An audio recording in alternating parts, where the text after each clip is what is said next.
Hello दोस्तों, बहुत बहुत स्वागत है आप सभी लोगों का ऑल एग्जाम प्लेस पर। मैं कृष्णा कुशवाहा आप सभी लोगों का स्वागत करता हूं।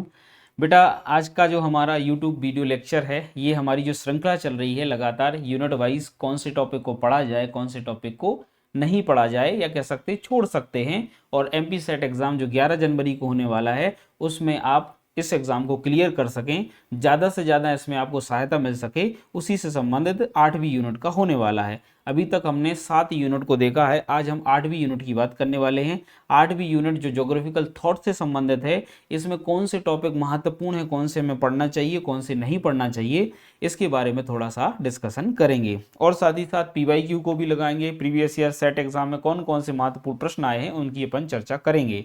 तो आज का जो हमारा महत्वपूर्ण सेशन है, इससे आप सभी लोग जुड़ जाइए जल्दी से, और हमारे सेशन को लाइक कर दीजिए, शेयर करिए और ज़्यादा से ज़्यादा सब्सक्राइब करिएगा। ठीक है, तो बेटा आज का सेशन हम शुरू कर लेते हैं।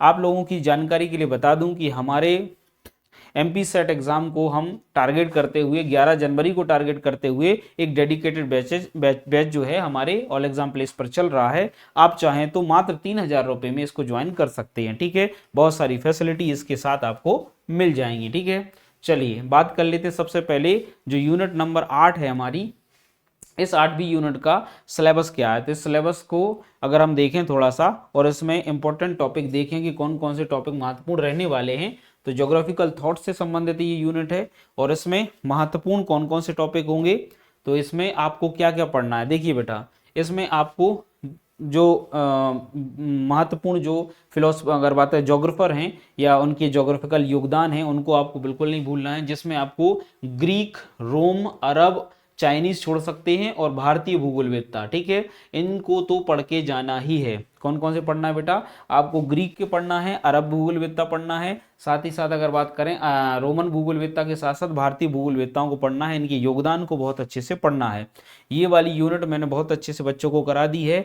आप चाहें तो ऑल एग्जाम प्लेस का यूट्यूब, अगर बात करें ऑल एग्जाम प्लेस के ऐप पर जाकर इस कोर्स में अगर बात करें एनरोल कर सकते हैं, और साथ ही साथ इस यूनिट को बहुत अच्छे से पढ़ सकते हैं। ठीक है, भौगोलिक ज्ञान में ये सारी चीज़ें मैंने बहुत अच्छे से बता दी हैं। ठीक है, तो ग्रीक, रोमन, अरब और भारतीय भूगोलविद्ता पढ़ना। चाइनीज़ को भी मैंने पढ़ाया है, बट चाइनीज़ आप चाहें तो छोड़ सकते हैं, कोई समस्या नहीं है। ठीक है, इसके बाद अगर बात करें अन्य भूगोलवेत्ताओं में, कुछ जर्मन भूगोलवेत्ता, अमेरिकी भूगोलवेत्ता हैं, जिसमें आपको बेर्नियर को पढ़ना है बहुत अच्छे से, कांट को पढ़ना है, अलेक्जेंडर हम्बोल्ट को पढ़ लेना है।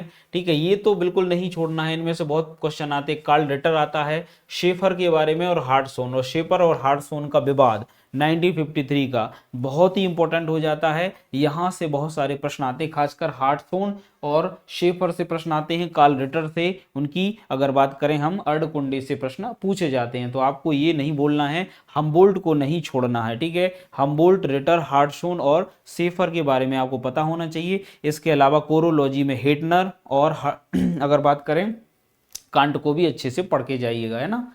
भौगोलिक चिंतन पे डार्विन का प्रभाव, वेरी वेरी आईएमपी। ठीक है, इसमें भौगोलिक चिंतन में डार्विन का क्या प्रभाव है, और इस प्रभाव से कैसे मानववादी भूगोल या रेड जेल की एंथ्रोपोजोग्राफी आई है, उसको आप यहाँ पर पढ़िएगा। ठीक है, भारतीय भूगोल की समकालीन प्रवृत्तियाँ। ठीक है, भारतीय भूगोल की समकालीन प्रवृत्तियाँ आप चाहे तो छोड़ सकते हैं, कोई दिक्कत नहीं है। ठीक है, भूगोल में कार्टोग्राफी और थीमेटिक विधियां, वेरी वेरी आईएमपी। भूगोल में कार्टोग्राफी और थीमेटिक विधियों को बहुत अच्छे से पढ़ना है, ये बहुत इंपॉर्टेंट टॉपिक है। ठीक है, तो इसको पढ़ लीजिएगा।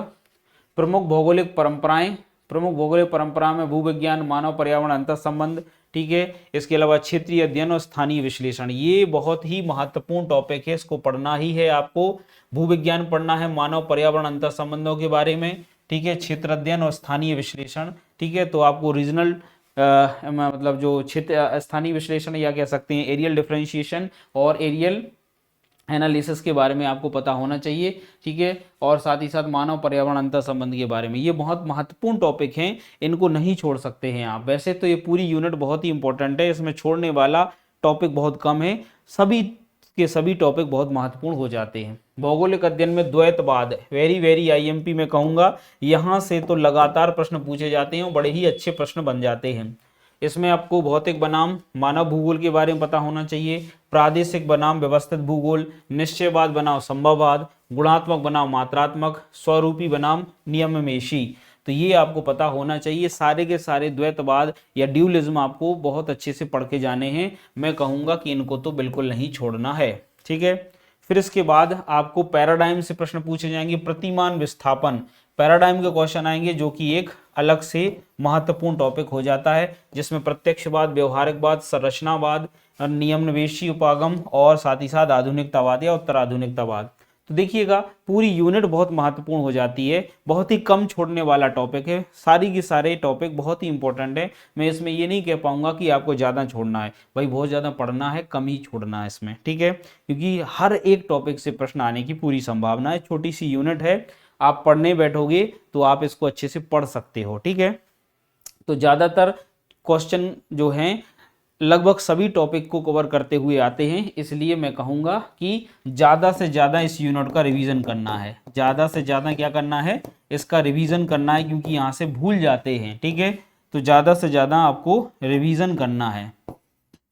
तो ज़्यादा से ज़्यादा रिवीजन करोगे तो आपका काम चलेगा, क्योंकि इसमें बहुत सारे वैज्ञानिकों के नाम, उनकी पुस्तकों के नाम, उनके जर्नल्स के नाम, उनकी अगर बात करें उनके द्वारा की गई खोजों के नाम, है ना, उनसे के बहुत सारे इन्वेंशन, है ना। इसके अलावा बहुत सारे वादों से या आइडियोलॉजीज से, पैराडाइम से, अप्रोचेस से प्रश्न आते हैं जो आपको परेशान कर सकते हैं। और ये यूनिट बहुत टफ मानी जाती है, क्योंकि इससे बहुत ज़्यादा फैक्चुअल डेटा आता है जो हमसे नहीं बनता है। बहुत सारे ऐसे ऐसे वैज्ञानिकों के नाम पूछे जाते हैं जो हमें परेशान करते हैं। तो आप लोगों को बता दूं, महत्वपूर्ण है। अगर अच्छे से पढ़ लोगे तो स्कोरिंग है, और नहीं पढ़ पाओगे तो आपका जो है सेट एग्जाम ले डूबेगी, याद रखना, ठीक है।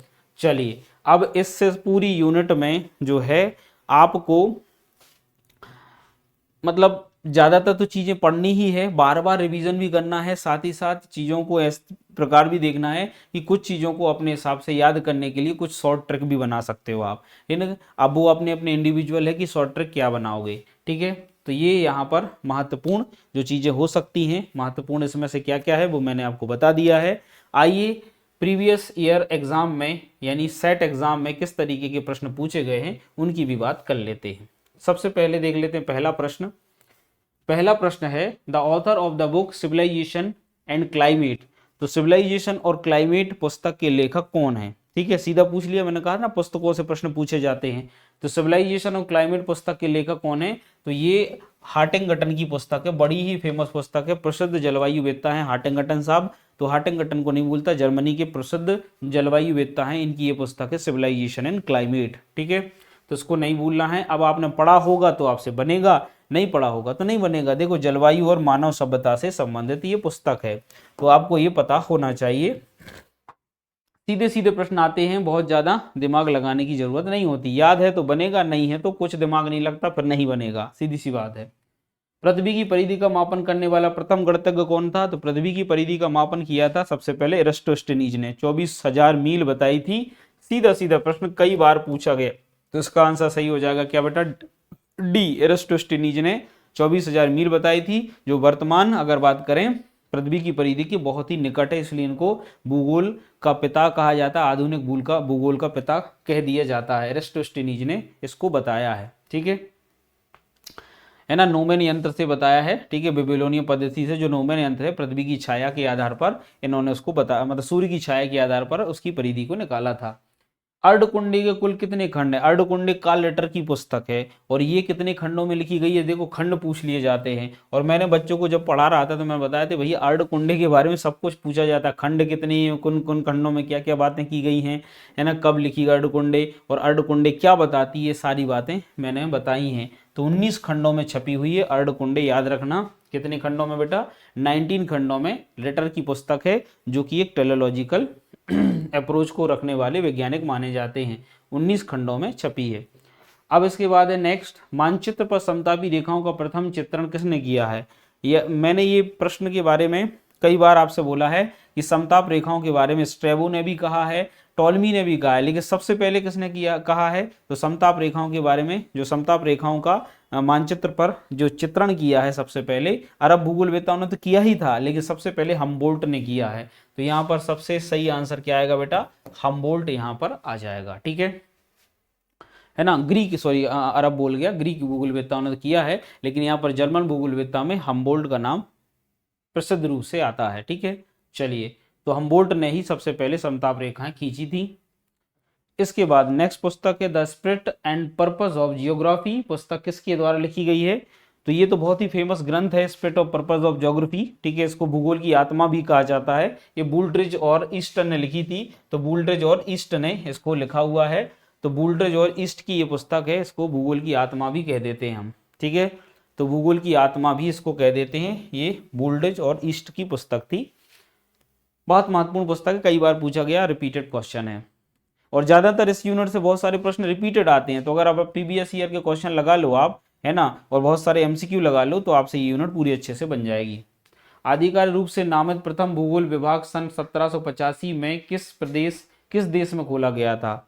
1758 में पहला भूगोल विभाग खोला गया था रसिया में। ये मैंने अपने लेक्चर में बताया है। तो रसिया में पहले भूगोल विभाग की स्थापना हुई थी आधिकारिक रूप से, ठीक है। एक विश्वविद्यालय था जिसका नाम है लोमोनोसोव, ठीक है। तो लोमोनोसोव विश्वविद्यालय में पहले भूगोल विभाग की स्थापना 1758 में हुई। इसके बाद जर्मनी में, फिर ब्रिटेन में और फिर यूएसए में अलग अलग जगहों पर विभाग खोले गए हैं, ठीक है। तो लोमोनोसोव जो विश्वविद्यालय है वहीं पर 1758 में पहला भूगोल विभाग खोला गया। फिर है वह अरब भूगोलवेत्ता कौन सा था जिसने हिमालयी नदियों की अपर्दन क्रिया को स्पष्ट किया है? तो याद रखना, हिमालय के बारे में या हिमालय या भारत आकर बताने में ज्यादातर योगदान किसका है? अल बरूनी का है, जो भारत आते हैं। एक इतिहासकार भी हैं, भूगोलवेत्ता भी हैं। तो अल बरूनी ने हिमालय के अपर्दन चक्र की व्याख्या की है और साथ ही साथ बताया है कि किस तरीके से नदियां अपर्दन करती हैं यहाँ पर। तो इसका सही आंसर अल बरूनी हो जाएगा। तो अपर्दन, जल चक्र और स्थलाकृतियों का वर्णन किया है अल बरूनी ने, ठीक है। और वैसे भी पीएससी का बहुत ही फेमस क्वेश्चन या बहुत ही पीएससी के फेवरेट स्कॉलर कह सकते हैं अल बरूनी। इतिहास में भी पूछती हैं, ज्योग्राफी में भी पूछा जाता है, ठीक है। चलिए नेक्स्ट देख लेते हैं बेटा। विशिष्ट और सामान्य भूगोल के संबंध को सबसे पहले किसने स्पष्ट किया? कई बार रिपीटेड क्वेश्चन है, वर्नियर ने किया था, है ना, सामान्य बनाम विशिष्ट भूगोल के बारे में वर्नियर ने किया था। जर्मनी के प्रसिद्ध वैज्ञानिक हैं। 1650 में इन्होंने सामान्य बनाम विशेष भूगोल को अपनी पुस्तक ज्योग्राफी जर्नलिस्ट में इसको जो है 2 भागों में बांटा था, यानी यहाँ पर ड्यूलिज्म बताया था। विशिष्ट बनाम सामान्य भूगोल 1650 ज्योग्राफी जर्नलिस्ट में इन्होंने बताया है।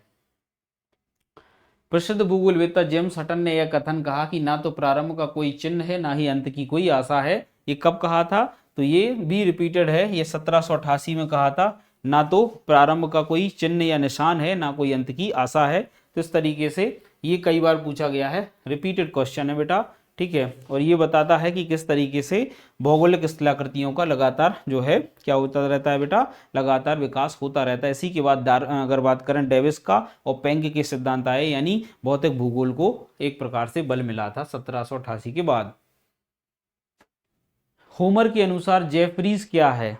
तो जेफरीज तो एक देवता है, यूनान के एक देवता हैं जेफरीज, जिनको वेस्ट का देवता माना जाता है। तो होमर ने हवाओं के संबंध में जेफरीज शब्द का यूज किया है। जेफरीज एक देवता का नाम है। तो आकाश में उड़ने वाली वस्तु नहीं, शीतकालीन दिनों का नहीं, ये है गॉड ऑफ वेस्ट विंड। देखिए पश्चिम वायु के देवता हैं, तो ये पश्चिमी वायु के देवता हैं। ऐसी हवा जो पश्चिम की ओर से चलती है उसको होमर ने जेफरीज कहा था, ठीक है। तो बहुत सारी हवाओं के नाम दिए, उत्तर की हवा, दक्षिण की हवा, पश्चिम की हवा, पूर्व की हवा, और इन सब हवाओं की प्रकृति बताई है, ठीक है। तो होमर को आपको अच्छे से पढ़ना है, ठीक है। ये प्रथम यूनानी वैज्ञानिक रहे हैं, भूगोलवेत्ता रहे हैं, जिन्होंने हवाओं के बारे में, विंड के बारे में बताया है। तो यहाँ पर जो जेफरीज है, पश्चिमी हवाएं हैं जो शुष्क होती हैं और बसंत ऋतु में चलती हैं, ठीक है। तो इसका सही आंसर क्या आएगा बेटा? D is a right answer, ठीक है। तो जेफरीज जो है पश्चिमी वायु के देवता हैं, बसंत ऋतु के प्रतीक माने जाते हैं, शुष्क ठंडी हवाओं के प्रतीक हैं। निम्न में से कौन सी 20वीं शताब्दी के प्रसिद्ध भूगोलवेत्ता हैं? कौन से 20वीं शताब्दी के प्रसिद्ध भूगोलवेत्ता हैं?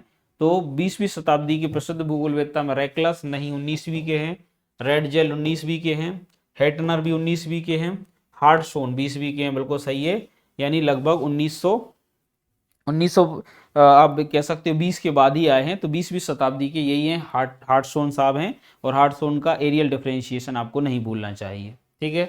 तो यही इसका आंसर सही हो जाएगा। अमेरिका के वैज्ञानिक हैं।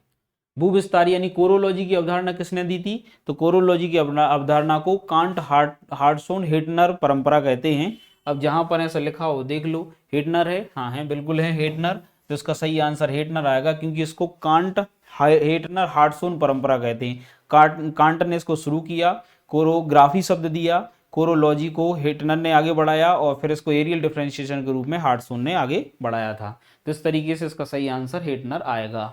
ठीक है, चलो तो यहाँ पर हमने यूनिट नंबर 8 के PYQ देखे हैं जो कि हमारे सेट एग्जाम में पूछे गए 18, 22 और 24 में।